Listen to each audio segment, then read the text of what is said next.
Hello and welcome to the Wednesday Show on Wednesday.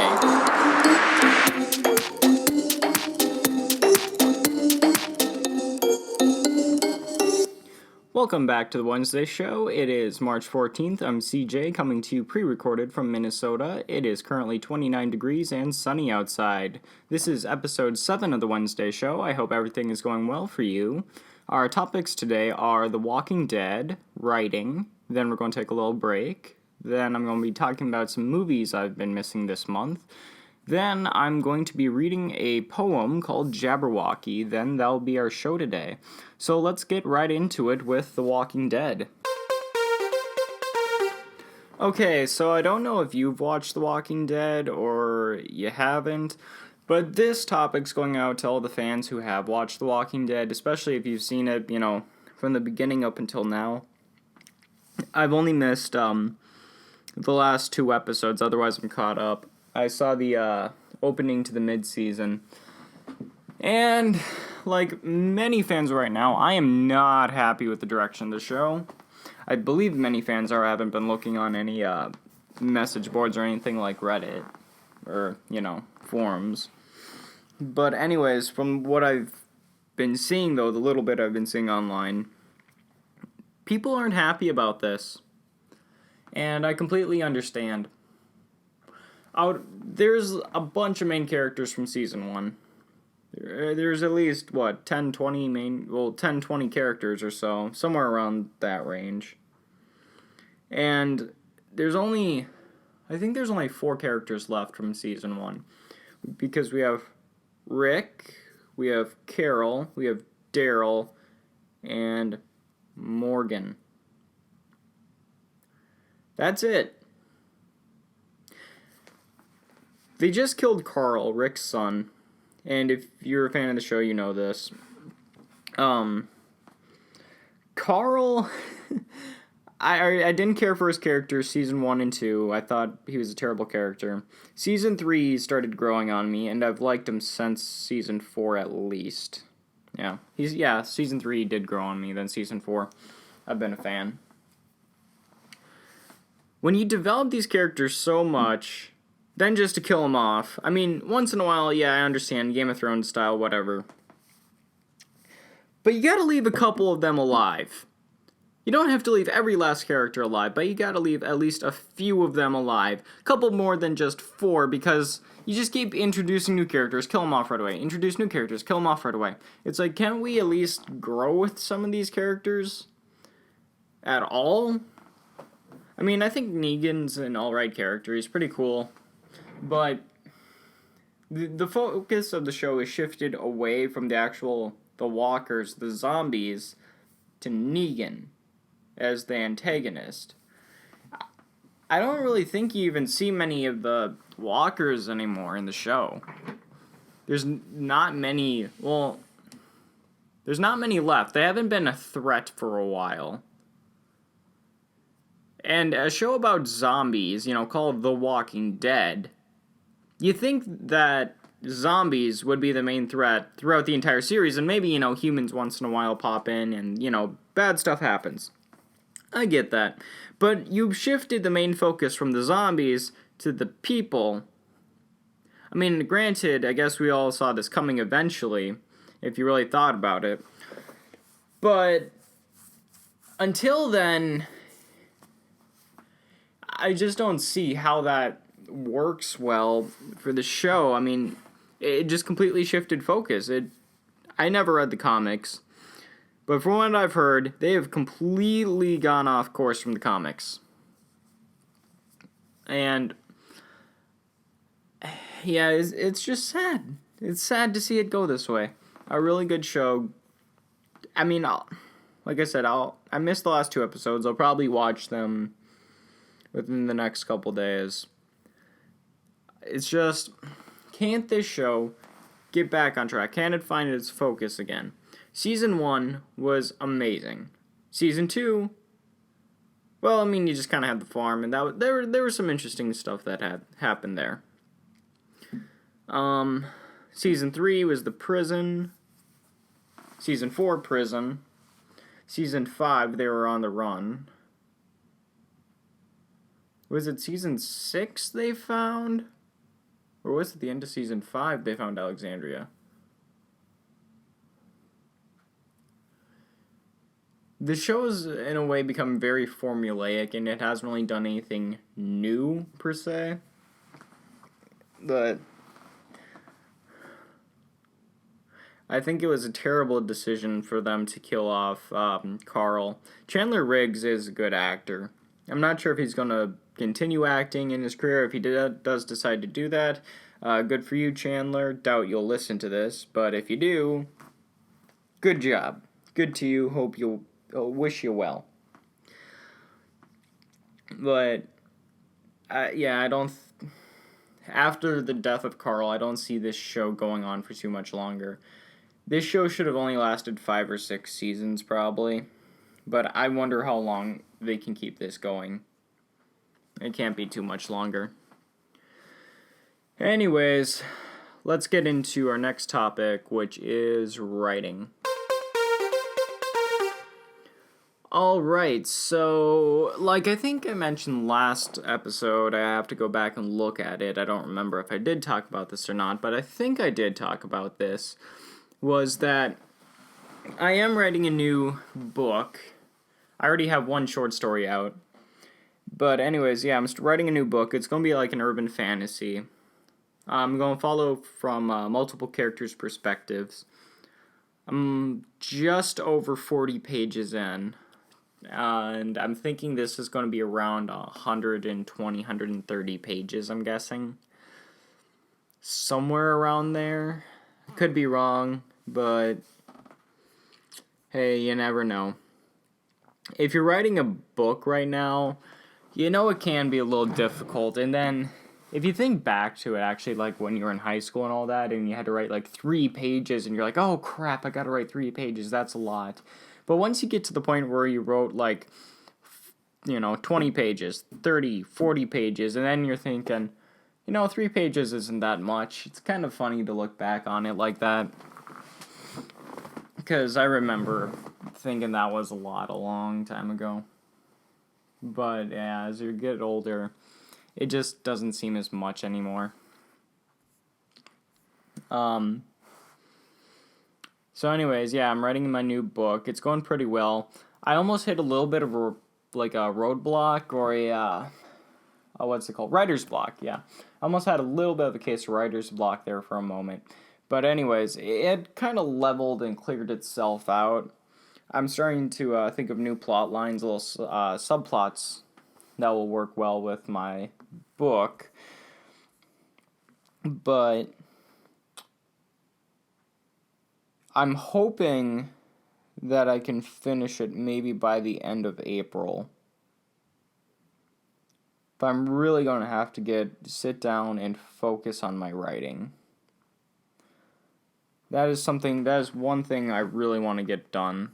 I want to get past that 100-page mark at the very least. Get to around to the 120, 130. Just in a way, just to prove to myself that I can do that.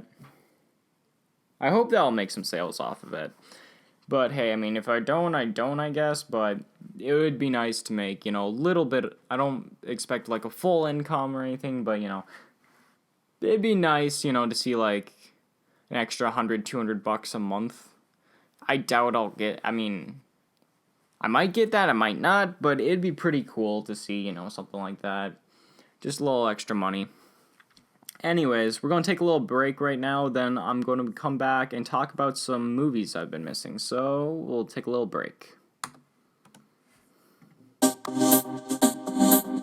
Alright, if you haven't checked out my blog yet, you can check out my blog at the-quintessentialist.blogspot.com. That's the-quintessentialist.blogspot.com. I mostly do movie reviews on that, so go and check that out, please. I also have my Midwestern Gothic short story out titled The Ice Witch Under Lake Superior. You can find that on Amazon.com. If you're a short story writer and you need someone to beta read your short story, you can check out my beta reading service, my honest beta reading service on Fiverr.com. There'll be a link in the description of this podcast for that. So, if you're a short story writer and you need a beta reader, check out my service. Now back to the show. Welcome back to the show. So, anyways, next topic is missing movies. So, I've been missing a couple movies here this month, and I wanted to get to them, but I really haven't, and I should be, but I'm going to look up some movies I've missed so far. Yeah, I saw Red Sparrow, I saw Game Night, but I thought it was too late for me to write a review on that. Death Wish is probably a little late to write a review. I still want to see Gringo. Annihilation, that I might see that. It looks a little odd to me. I've not watched Thoroughbreds yet because, for some odd reason, my theater in my hometown is like, nope, we're having all these other movies, but we're not having Thoroughbreds. Everywhere around us is showing Thoroughbreds, but not my hometown. And because of my current scheduling purposes of some stuff I've been doing, I've not had the time to get out of town and go see this movie. Really want to see it, really want to review it. Really looking forward to it. But I'll try and get to see, go out and see Gringo soon. I hope I can see that movie pretty soon. But anyways, Tomb Raider's coming out, and I'll try and get early on that one. I'll really try to get early to see Tomb Raider. I might see it either Thursday or Friday. No promises. But I'm really hoping that I can go and see Tomb Raider. Granted, the early 2000s movies, I'm sorry, they sucked. I've talked about this a little bit before, but video game movies, yeah, they're kind of terrible. I don't know how many you've seen, but yeah, video game movies aren't the best. They don't even have really good reputation. There hasn't been many good. I don't think there really has been a good adaptation. Nothing that I can think of. Yeah.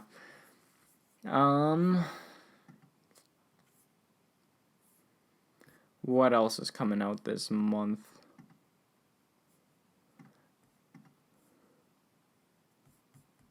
Hurricane Heist is also out, but I haven't really heard too much about that. For some reason, my theater's still playing The Greatest Showman. When did that movie come out? Why is it still playing at my theater? When was the release? December 8th. And it's still playing in theaters. Holy crap, that's a long time. That's very long. Alright, what else has come out this month? Oh yeah, The Strangers. Missed that one. I'm really off my game right now for movies. I really got to get back and seeing some. How about next month? What's coming out in April? Avengers. I'm not too big into Marvel. I might go see that, might not. A Quiet Place. Rampage. Haven't heard too much about that. Duck, Duck, Goose. No, it's Grey Duck. It's not Goose, it's Grey Duck. Duck, Duck, Grey Duck. Sorry, Minnesota. Have to say that. It's Grey Duck.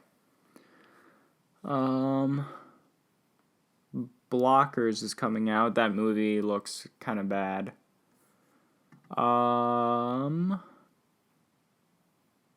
Truth or Dare. That looks kind of stupid, but it might be good. Oh, Super Troopers 2 is coming out. Yeah, I like that. I like the first one. So, I will be looking forward to going and seeing that. When's the date coming out? When's the release date? April 20th. Okay. I gotta go and see Super Troopers. That's a must for me. So, anyways, yeah, I've been missing movies, and I really gotta get back on this. Probably after this weekend. I'm working a little longer than I would like right now. Over the weekend. I usually work Saturdays, then have Sundays off, but my boss asked me a favor, so I'm working Saturday and Sunday, but I thought I would get Saturday off. And anyways, it's a mess. So I'm going to be working Saturday and Sunday. That's usually the time I'd be able to go out and see a movie. But I do have Friday off, so I'll probably try and get to see Tomb Raider on Friday. Yeah, it all just depends, really. Maybe Thursday night. I don't know. But anyways, let's get back into it with our last topic of the day, which is Jabberwocky. Alright, so I'm just going to read the poem Jabberwocky. It's one of my favorite poems by Lewis Carroll. Well, it's by Lewis Carroll, and it's one of my favorite poems. I'm not much of a poetry kind of guy, but I do like this one. So I thought I'd read it, and for, like I've said before, I'm not really good at public speaking or anything, so having to read something, I'm hoping this will help me. So anyways, let's get into it with Jabberwocky. 'Twas brilling, and slithy toves did gyre and gimble in the wabe. All mimsy were the borogoves, and the mome-raths outgrabe. Beware the Jabberwock, my son, the jaws that bite, the claws that catch. Beware the Jub-Jub bird, and shun the ferocious Bandersnatch. He took his vorpal sword in hand, long time the maximum foe he sought. He so rested he by the tum-tum tree, and stood a while in thought. And as in uffish thought he stood, the Jabberwock with eyes of flame came whiffling through the tugly wood, and burbled as it came. 1, 2, 1, 2, and through the vorpal blade went snicker-snack. He left it dead, and with its head he went glumphing back. And hast thou slain the Jabberwock? Come to my arms, my beamish boy. Oh, frabjous day, callooh, collay! He chortled in his joy. 'Twas brilling, and slithy toes did gyre and gimble in the wade. All mimsy were the borogoves, and the mome-raths outgrabe. So I know this is going to be a shorter episode that you just listened to, and the next couple episodes will be. I don't have much of the free minutes left on SoundCloud. I think I have 70, so I'm hoping to get another 2 or 3 episodes in at most, and then I'm probably going to be switching over to YouTube for a while. But on the last episode on SoundCloud, I'll be notifying you of that. Until I can get to a point where I can afford to pay for like the yearly subscription stuff on SoundCloud. But anyways, you'll be notified of that when that comes up. So, I hope you have a good day, I hope you have a good week, and I will see you next Wednesday.